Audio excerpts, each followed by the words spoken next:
American President Donald Trump has effectively turned away from Ukraine and stated that this is a problem for Europe. He said Europe should now handle the negotiations, diplomacy and assistance to Ukraine. And he will not impose any sanctions against Russia. He will not support Ukraine. He is attempting to pull out of the negotiations, openly suggesting that something might occur. And if not, I'll just step back and let them continue absolutely without me and without the participation of the United States of America. On the eve, the publication writes that Trump not only did not receive a clear agreement from Putin on a ceasefire, but also refused to impose new sanctions against Russia. And the Europeans are simply shocked by this situation because Keir Starmer, Emmanuel Macron, Donald Tusk, Friedrich Merz. Let me remind you, they met with Zelensky several times, discussed the issue of joint coordinated pressure on Russia, Europe and the United States of America, and held calls with Trump. Trump supported this idea, but then he called Putin and said, "No, I won't do any of this, so you deal with it yourselves." Moreover, Marco Rubio, the United States Secretary of State, started echoing Trump and saying that there is no military solution to the war. Therefore, Russia should also make concessions, but first and foremost, Ukraine should make concessions, in his opinion, for some reason. In addition, Marco Rubio today answered a question about whether the Trump administration will continue military support for Ukraine. Here is some discouraging news for us. Nevertheless, President Zelensky assures that the participation of the United States of America in any negotiation should be maintained. This is vital, and perhaps without American participation, it will not be possible to reach any peace agreement even in the future. Well, my name is Alexei Pecci. Today is the 21st of May on the calendar. Let's discuss this topic together. Before we begin, I ask you to subscribe to the channel, leave a like and write a comment. Also subscribe to my Telegram channel called Pecci News, where we promptly cover news as it comes in and where you can also find announcements for my YouTube episodes. So the publication, citing European sources, writes that Donald Trump shocked European leaders when, after a conversation with Putin, he stated that he did not intend to impose new sanctions against Russia. So, after a conversation with the Russian dictator, Trump held a group conversation with the president of Ukraine, Volodymyr Zelensky, and the leaders of Germany, France, Italy, Finland, and the European Commission. As Axios notes, they were hoping to hear that in the conversation with Trump, Putin agreed to a ceasefire, or that the United States would impose sanctions for refusing to do so. Instead, Trump stated that Putin once again only verbally agreed to further negotiations, in which the United States would not participate.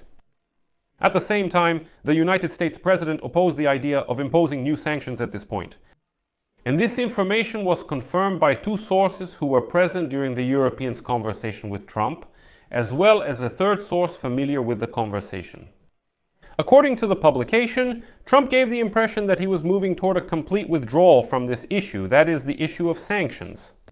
And some of the leaders who participated in the conversation looked surprised or even shocked. When Trump told the European leaders that Putin had simply agreed to start discussing the terms of a ceasefire, there was a stunned silence on the line for several seconds. According to sources, the European leaders directly asked Trump about the possibility of United States sanctions against Russia, but he said he didn't think it was a good idea and emphasized that in his opinion Putin wants a deal.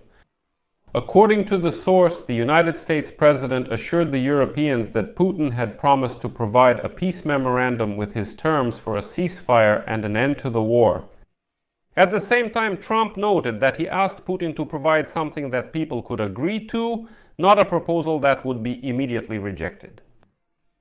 Well, most likely it will be the second one, right?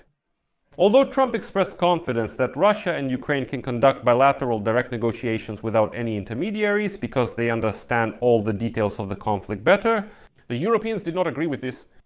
That is, Trump says, "Listen, I am a great peacemaker. I wanted to get the Nobel Peace Prize there. I shouted to the whole world that in just 24 hours I would end this war like that. But I almost messed myself. I can't do anything about it. Putin is good, he's doing well, he wants peace, but I won't take part in this anymore. I just want them to sort it out among themselves and I'll just step aside." Europeans say, well, what kind of position is that? Is this the stance of a superpower leader, or is it the position of some businessman who is just trying to make deals? According to sources, Italian Prime Minister Giorgia Meloni stated that a judge is needed, while German Chancellor Friedrich Merz suggested holding a meeting with the participation of all parties present.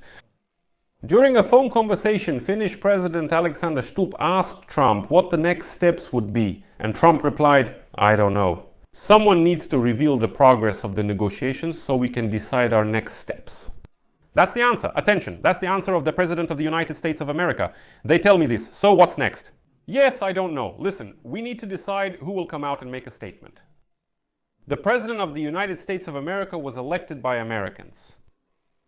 In addition, United States Secretary of State Mark Rubio stated that there is no military solution to the war in Ukraine. And now I will quote him. "We can agree. There is no military solution to this crisis. Attention, Mark Rubio states this is a crisis. Let me remind you that the Chinese first introduced the idea of the Ukrainian crisis. The Russians then supported it and started calling this war the Ukrainian crisis instead of a special military operation, which is how Putin, the bald monster, initially referred to it. And then suddenly Mark Rubio in the Senate committee, there were hearings there. He says there is no military solution to this crisis." Quote continues. "And we must resolve it through negotiations. And the fundamental problem we face in Ukraine is the following. And Russia wants to get what it doesn't have and what it has no right to, while Ukraine wants to get back what it cannot return by military means." The Secretary of State stated that Russia has not received any concessions from the United States. Can you clarify your question? Really, no concessions at all? New sanctions have probably been imposed, economic pressure has begun, and Trump has started to carry out his threats. No concessions. And Rubio emphasized that American sanctions against Moscow are continuing, and that aid to Ukraine and intelligence information are still being provided. Quote from Mark Rubio. "When Vladimir Putin woke up this morning, the same sanctions were in effect against him as at the beginning of this conflict. Ukraine continued receiving arms from the United States and its allies. Marco Rubio, there is no credit for this, neither for you, nor for Donald Trump, nor for Jay Divens. Absolutely no credit at all. You didn't impose sanctions, that was done by the previous administration. You didn't provide military aid to Ukraine, that was done by the previous administration. You didn't provide intelligence sharing, that was done by the previous administration. You merely didn't cancel all of this, that's all." And to say that this is some kind of achievement of the Trump administration is even laughable to some extent. The United States Secretary of State says Washington may still impose tougher sanctions against Russia. He explained why the United States has not done this yet, but said, "It is possible that it will come to this." President Trump believes that if you start threatening with sanctions, the Russians will stop talking. For us, it's crucial to have the chance to speak with them and urge them to negotiate. I'll translate Mark Rubio's words a bit differently. He says, listen, well, you can't even threaten the Russians with sanctions. What if Putin gets offended? It's crucial for us to persuade and flatter him, as Donald Trump does, and implore him to sit at the negotiating table. And we also won't have this opportunity. If we take a tough stance, if we finally start putting real pressure on the aggressor, then we won't be able to persuade him anymore. Trump enjoys doing this, so we won't impose sanctions for now. However, there's more to it. Next, Marco Rubio commented on the issue of future military aid to Ukraine from the United States of America. And he says, the current administration of the United States president is not planning to allocate new packages of military aid in addition to the weapons that are being supplied under previously adopted programs. Quote, the United States has not stopped supplying weapons to Ukraine, but there are no decisions yet on the possibility of forming new aid packages. And at the same time, Rubio noted that the United States is cooperating with NATO partners to provide Ukraine with additional Patriot missile defense batteries. He said that America has no available systems for Ukraine, so Europeans should provide theirs. Quote, we are working closely with our NATO allies. Some of them have Patriot batteries that they could transfer to the Ukrainians, for example, to protect the airspace over Kyiv and other strategic areas. We are actively encouraging our partners in this direction and coordinating with them the delivery of such systems. As you can imagine, none of the countries also does not want to just give away their systems, Patriot.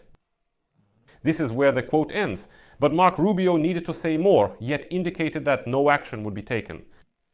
Nevertheless, despite this whole situation, Volodymyr Zelensky notes the importance of the United States' role in peaceful efforts to find ways to end the war that Russia is waging against our country.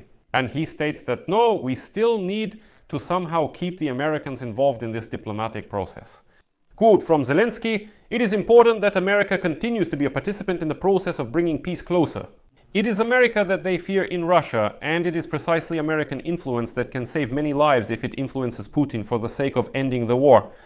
We are talking with our partners about the next meetings with the Russians, direct negotiations for which Ukraine is absolutely ready and in any format that will bring results."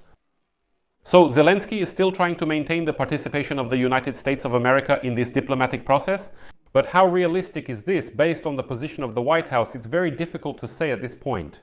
The White House denies everything, stating they are not ready to impose sanctions, increase military aid to Ukraine, or take any action. They are distancing themselves as they are not ready. I'll put an ellipsis here for now. Write your opinion and your conclusions in the comments under this episode, subscribe to the channel, click the bell, and don't forget to leave a like. That's all for now. Take care. Bye, everyone.